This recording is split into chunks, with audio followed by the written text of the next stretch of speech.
ಸ್ನೇಹಿತರೆ, ನಮ್ಮೂರಿನ ಪುರಾತನ ಪ್ರಸಿದ್ಧ ನಮ್ಮ ಒಡೆಬೇರೇಶ್ವರ ಸ್ವಾಮಿಯ ಬಂಗಿ ಸೇವೆ ಪ್ರತಿ ವರ್ಷದಂತೆ ಈ ವರ್ಷವೂ ಕೂಡ ಅದ್ದೂರಿಯಾಗಿ ನೆರವೇರಿತು. ನಮ್ಮ ಒಡೆಭೈರವ ಮದ್ಯಪ್ರಿಯನಾದವ. ಆದ್ದರಿಂದ ಇಂದಿನ ಕಾಲದಿಂದಲೂ ನಮ್ಮ ಹಿರಿಯರು ಈ ಒಂದು ಪದ್ಧತಿ ಸಂಪ್ರದಾಯನ ಇಲ್ಲಿ ನಡ್ಸ್ಕೊಂಡು ಬಂದಿದ್ದಾರೆ. ಇಲ್ಲಿ ಎಲ್ಲಾ ರೀತಿಯ ಮದ್ಯಪಾನವನ್ನು ಒಟ್ಟಿಗೆ ಬೆರೆಸ್ತಾರೆ. ಅದಕ್ಕೆ ನಮ್ಮೂರಲ್ಲಿ ಬಂಗಿ ಸೇವೆ ಅಂತಾನೆ ಕರೆಯೋದು. ಇಲ್ಲಿ ಗಂಡಸರು ಹೆಂಗಸರು ಯಾವುದೇ ತಾರತಮ್ಯವಿಲ್ಲದೆ ಎಲ್ಲರಿಗೂ ಪಾನ್ಕನ್ನ ಕೊಟ್ಟಂಗೆ ಮದ್ಯಪಾನವನ್ನ ತೀರ್ಥದ ರೂಪದಲ್ಲಿ ಹಂಚಲಾಗುತ್ತೆ. ಹಿಂದೆ ಎಲ್ಲ ಊರಿನ ಹಿರಿಯರು ಹೇಮಗಿರಿ ವರದರಾಜ ಸ್ವಾಮಿ ಜಾತ್ರೆಯಿಂದ ಕಡಲೆಪುರಿನ ತಂದು ಸರಳವಾಗಿ ಆಚರಣೆ ಮಾಡ್ತಿದ್ರು.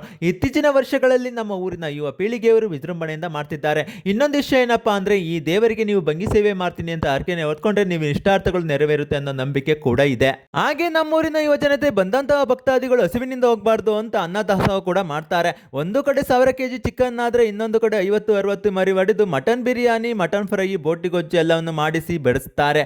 ಹಾಗೆ ಯಾರ್ಯಾರು ನಮ್ಮೂರಿನ ಒಡೆಬೇರೇಶ್ವರ ಸ್ವಾಮಿಯ ಜಾತ್ರಾ ಮಹೋತ್ಸವ ಹಾಗೂ ಬಂಗಿ ಸೇವೆ ಕಾರ್ಯಕ್ರಮಕ್ಕೆ ಬಂದಿದ್ರಿ ಅಂತ ಕಮೆಂಟ್ ಮಾಡಿ. ಹಾಗೆ ಈ ವಿಡಿಯೋ ಏನಾದರೂ ನಿಮ್ಗೆ ಇಷ್ಟ ಆಗಿದ್ರೆ ಲೈಕ್ ಮಾಡಿ, ಶೇರ್ ಮಾಡಿ, ಹಾಗೆ ಒಂದು ಫಾಲೋ ಕೊಡಿ. ಸಿಗುವ ಮತ್ತೆ ಮುಂದಿನ ವಿಡಿಯೋದಲ್ಲಿ. ಧನ್ಯವಾದಗಳು.